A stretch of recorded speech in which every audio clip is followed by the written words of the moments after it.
This is Taking Stock on Bloomberg. I'm Pimm Fox. Now, the White House and Republicans in Congress, they are at a standoff over the U.S. budget. The president this afternoon rejecting a Republican plan to cut trillions of dollars in spending over the next decade.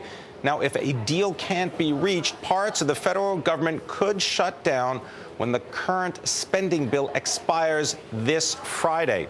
Congresswoman Barbara Lee represents California's 9th district, which includes the city of Oakland.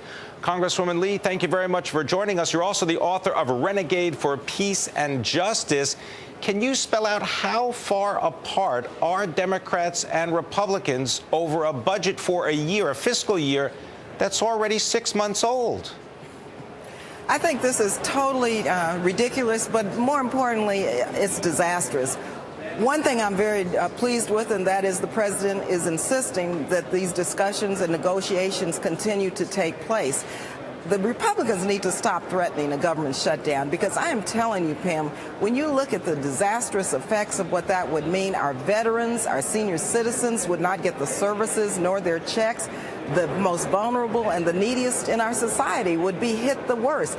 Furloughs would happen, and so it's just incumbent upon everyone to try to get to some resolution by Friday.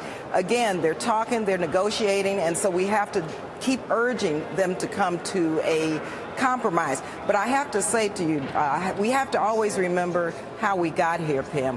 When you look at two disastrous wars, trillions of dollars, when you look at these huge tax cuts for the wealthy, and when you look at what has happened in terms of the deregulation of the financial services industry and Wall Street, that's how we got here. So rather than talking about what we do to create jobs and turn the economy around, they're talking about cutting, which is going to impact the most vulnerable in our society. And again, I think the public is beginning to recognize whose side are they on and whose side are we on. And we've got to continue to make sure that the word gets out that this really is about ideology and it's about politics. Representative Lee, let me just break in. I mean, even Democrats are talking about cuts. I'm just curious. What is the big difference right now? Because now we're talking also about programs that are going to go on for another decade. There's a potential revamp of Medicare and Medicaid that has been floated by Representative Ryan from Wisconsin. I mean, what is the difference right now to get a budget passed for this year? Let me say that, sure, Democrats are talking about cuts. I'm talking about cuts. A budget is more than dollars and cents. Budgets are moral documents. And when you look at, just as an example, the Pentagon, we certainly can cut 100 to 150 billion easily out of the Pentagon. You know, when you're talking about waste, fraud, and abuse in many of these agencies, we certainly can cut in those areas. But when you're looking at, for example, a budget such as Chairman of the Budget Committee, Mr. Ryan, has put out, he's talking about food stamps. And I think this is a great example of what they're talking about. First of all, 44 million people need food stamps. They need food stamps. And those aren't even, that number doesn't even reflect those who are eligible.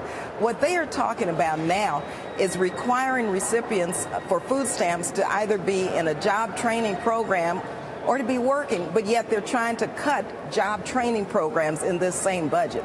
It's very disingenuous, it's wrong, and I think that his budget really will show what their roadmap is. And again, I believe this is political posturing. Representative Lee, let me put it to you. Is there any camaraderie between the Republicans and the Democrats, at least in the House right now? I mean, are you all talking to each other? I mean, it's not like there are thousands of you.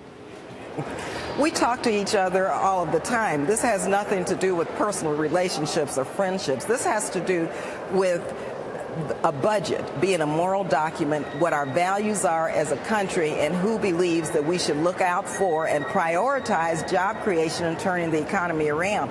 We have to fight for what we believe is right for the majority of the American people, not for the wealthy and not for the privileged. But Representative Lee, having said that, do the people in Congress and in the Senate, do they realize the effect on their own reputations by having everything come down to the wire, whether you're Republican or Democrat? This is all coming down to Friday for another potential continuing resolution.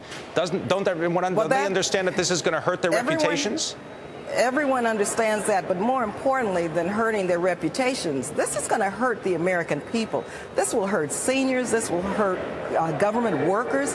This will hurt veterans. This will hurt the neediest people in our society who need government as the foundation or as support for them just surviving, really, until the next paycheck. Remember, we have poverty rates that are escalating. We have more people living in poverty than ever. We have to create pathways out of poverty, job creation, and economic opportunities rather than trying to cut. And so I believe that's what this fight is about. This fight is not about reputation. What do you think? This is about. Is there anything that you think the president ought to be doing that he's not doing to reach an agreement? The president is working day and night. I think the president is trying to facilitate an agreement. I think he said it earlier that he's going to keep working. He does not want a government shutdown. I don't believe anyone wants a government shutdown except those who are threatening a government shutdown. All right. The president, but let me just say, there were some elected here to Congress to dismantle government. And we've got to leave it there. Representative Barbara Lee of California, thank you very much.